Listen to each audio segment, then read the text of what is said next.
to another edition of Global Conversations. Today is March 1st, 2022. I want to bring you up to date on what is happening currently in Ukraine, but I want to put this in a historical context. I'll start out by saying Russia had no choice. Think back in Russian history, just to Napoleon, and then Hitler in World War II, and 27 million Russians were killed. Both of them invaded Russia through Ukraine. August 1945, the United States drops the H-bomb on Hiroshima and Nagasaki, not to end the war, but as a warning to Stalin, whom Truman didn't trust and hated. The 1990s, the collapse of the Soviet Union, when Bush 1 swept in with his Harvard boys and his KGB boys to rape and pillage post-Soviet assets. And then came Clinton, who propped up Yeltsin, and the rape and pillage continued. Russia knows what the plan is. It's regime change and the balkanization of Russia to steal its vast resources. And then in 2000, Putin was elected. He stood up to them. And that's why he has to go. In 2014, the United States backed and supported a violent coup in Kiev. It's all documented on YouTube. I don't have to go into that now.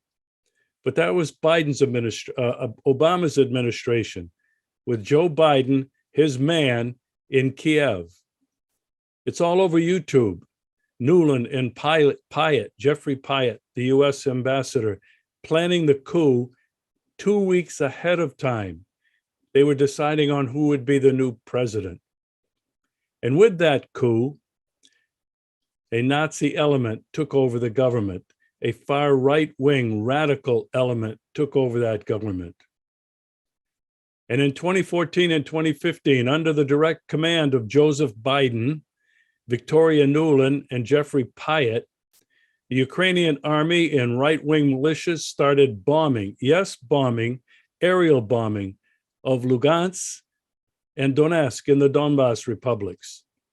As a result of that vicious attack, 14,000 innocent civilians died. Where was the outrage? This is not a war like World War II, a trench warfare between two armies. This is a war on civilians. War games along Russia's borders have been going on for years and continue to get larger and larger every year. The purpose of the war games is to game a first strike attack on Russia, to incapacitate it. I live on the Black Sea. There have been large maneuvers on the Black Sea. There have been threats to Russia's territory from the United States, the UK, and others. I'd like to remind you that the United States is flying B-52 sorties every day, armed with nuclear warheads all along Russia's border. In recent days, the shelling of the Donbass has intensified. At the same time, the United States dismissed Russia's security demands, and the war hysteria began. During this same period, prior to Russia's intervention in Ukraine, there have been massive airlifts of lethal weapons, tanks, heavy artillery, and munitions into Kiev. And one of the main issues that Russia just could not accept, and have stated this repeatedly for years, had to do with Ukraine's membership in NATO. And the United States and NATO kept saying, you do not determine, Russia, Mr. Putin, who comes into NATO. We have an open door policy and anyone can join. And I want to remind everybody what Putin said, and very clearly at the Munich Security Conference in 2007. He's repeatedly stated this ever since. Russia has serious security concerns. Russia is afraid of being attacked. They can see what's happening. You don't surround a country with tens of thousands of permanent troops, war games with 125, 150,000 US NATO troops directly on Russia's border. You don't feel threatened when they conduct war games and exercises in the Black Sea and when they fly their B-52 nuclear-armed fortresses all around Russia's borders on a daily basis.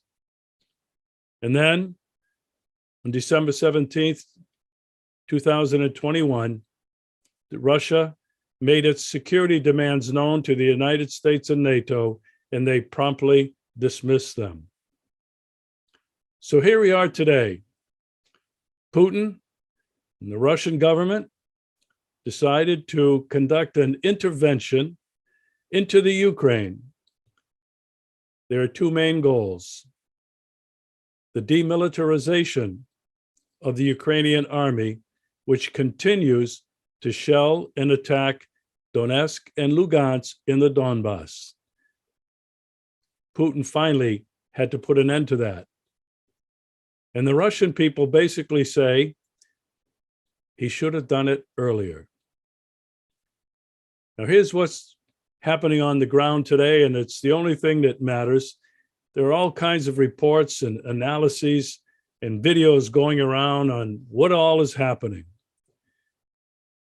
Well, the strategy from the outset was to denazify Ukraine. There are a lot of people that are shilling about this is insane. There are no Nazis in Ukraine.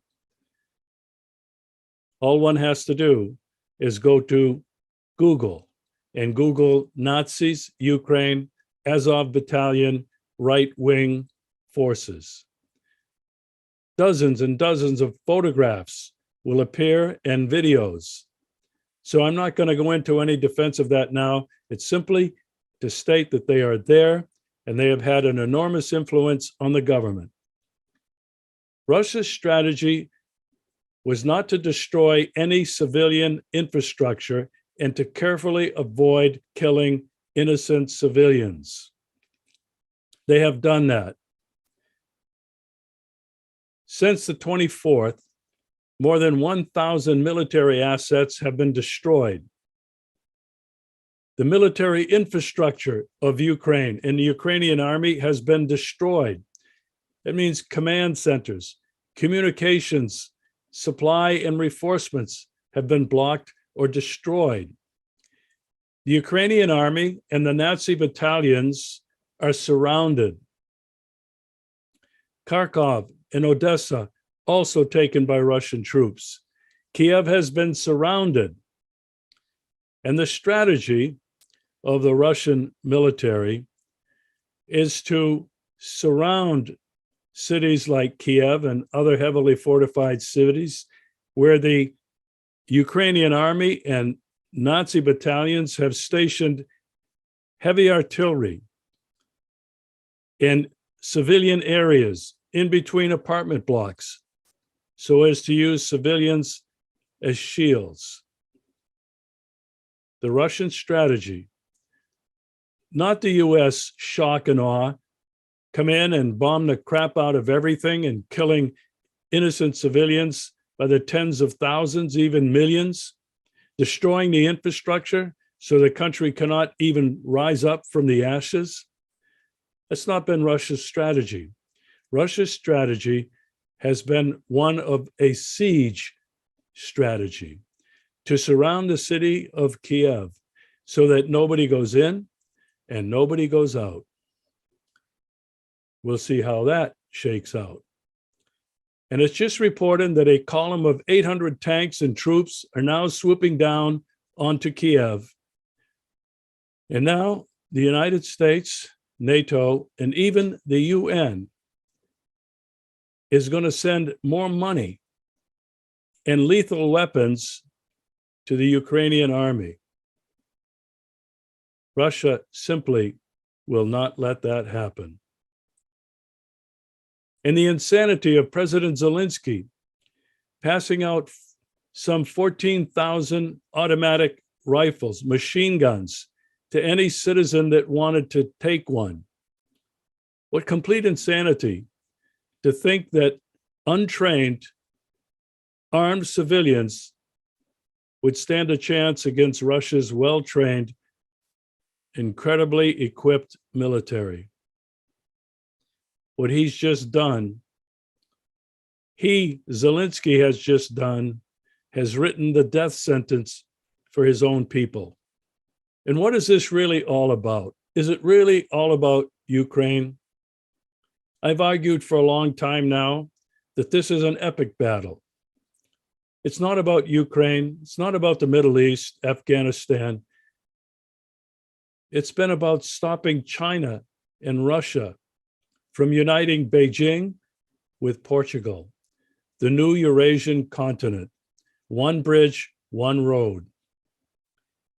The hegemon's unipolar world versus the multipolar world envisioned by China, Russia, the BRICS nations, and others.